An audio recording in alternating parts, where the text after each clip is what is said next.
style. So once you learn a few techniques, then you can get going. Let's do this. So first I'm going to choose one central leader. I have two in my tree. You can see right here, these two, and I think I'm going to keep this one. So what I'm going to do is look above, and I think this one has the best branches. If you look up here, the best branches that I will keep and branch off. This one doesn't have as good of branches. So I'm going to keep this central leader right here. I'm going to cut this one off.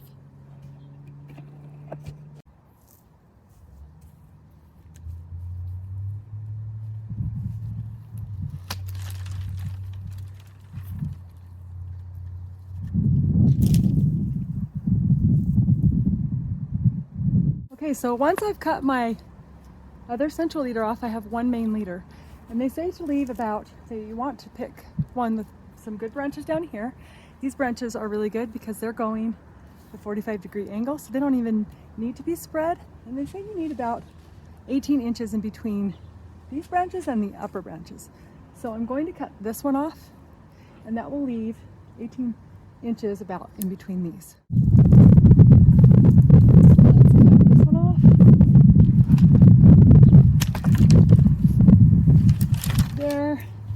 That leaves 18 inches in between here. So next up, I'm going to cut out all the stuff that's kind of in the middle, stuff that's facing in towards the middle, kind of clean the middle out. And anything that looks displaced or that's crossed over each other. All right, so let's do that. I'm going to move this.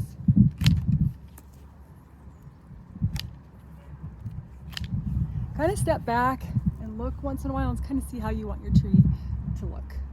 So I'm going to kind of come over here. This one's crossing over, so let's get this little one down here. Let's see which one in here I want to get. Remember to stand back. So I'm going to have to get some, I want to keep these 4 branches right here. I'm going to keep 2, 3, 4, maybe 4 or 5, and then after it gets about this high, tall, you don't want to have to reach too far for the fruit. Then you need to cut that central leader off right above the branches that you're going to keep in that second layer above. All right.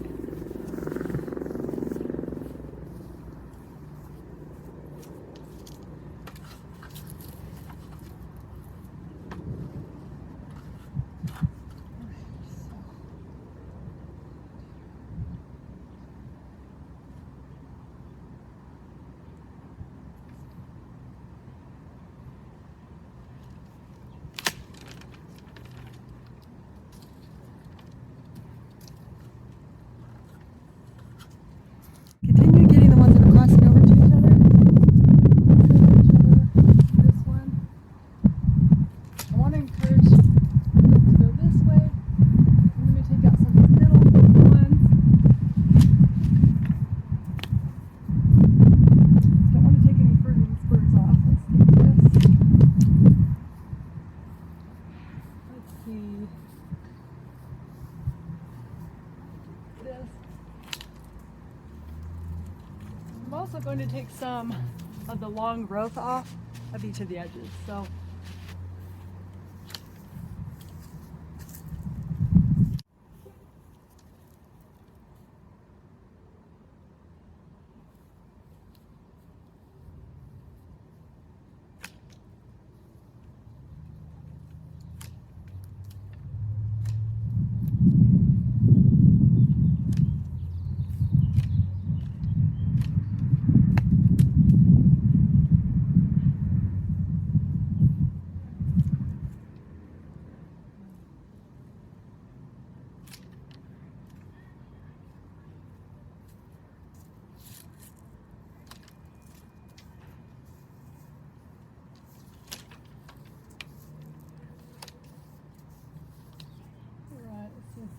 I gotta get on a ladder to finish the wall.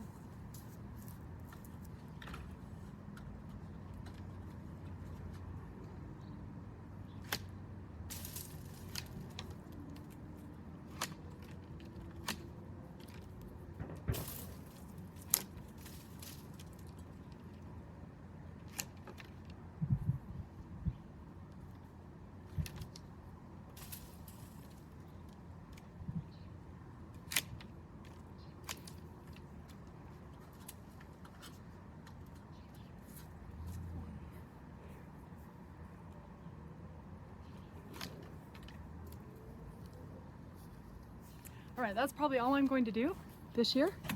That's what it looks like after. Well, there's a couple things I'm going to clean up. One thing I wanted to add, when you're pruning the apple trees, make sure you don't get the spurs. The spurs is where the fruit grows. And I'll show you a close-up of the spurs. These little things are the spurs. So don't cut off these little branches if you want fruit. These grow very, very slowly, so you do not want to cut them off. Okay, I'm done. You can see how there's the branches at the bottom, then there's an 18-inch gap in the branches at the top. It's not perfect. I'm still learning how to do this, but I wanted it to be where I can reach the apples. So I'm hoping that this is good. Anyway, those are some of the techniques I learned. I'll talk to you later.